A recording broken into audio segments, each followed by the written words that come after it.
Paranormal মাটিতে কি আগুন ধরতে পারে? এই প্রশ্নের উত্তরগুলো দেওয়ার আগে আমি আপনাদের আরেকটা গল্প শোনাতে চাই।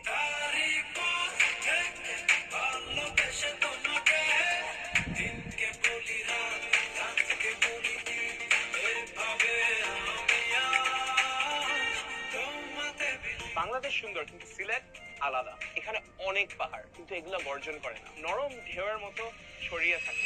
কিন্তু খাবারটা কেমন?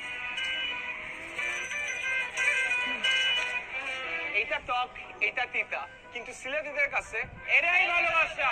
নাম সাতকরা। সাতকরা খালি গরুর মাংসের স্বাদ বাড়ায় না, মাংসের ভার কাটে, ঘ্রাণ বদলায়। By the way, this is not a GI product, this is the GI product.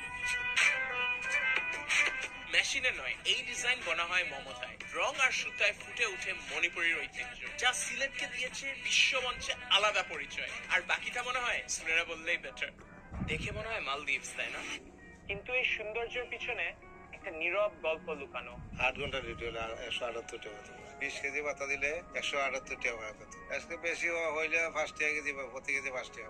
কষ্ট আছে রে বাবা, কষ্ট ছাড়া কোনো কাজ নাই। 220 টাকায় কিনছি আমরা চায়ের প্যাকেট, কিন্তু ঘন্টায় মাত্র 23 টাকা ঢুকছে চা শ্রমিকের পকেটে। এই সবুজের আড়ালে যেমন আছে দীর্ঘশ্বাস, তেমনি মাটির গভীরে আছে অস্থিরতা। এইটা কোন ধরনের ম্যাজিক না, এইটা হচ্ছে হরিপুর। এখানে মাটির নিচে হচ্ছে গ্যাস, এন্ড 1950 সালের দিকে গ্যাস এক্সট্রাকশনের সময় ম্যাসিভ লেভেলের একটা ব্লো আউট হয়, এন্ড আজ পর্যন্ত বছরের পর বছর মাটির নিচ থেকে আগুন বের হচ্ছে, গ্যাস। এটাই সিলেট, মাটির নিচে আগুন আর উপরে তিতা মিষ্টি ভালোবাসা।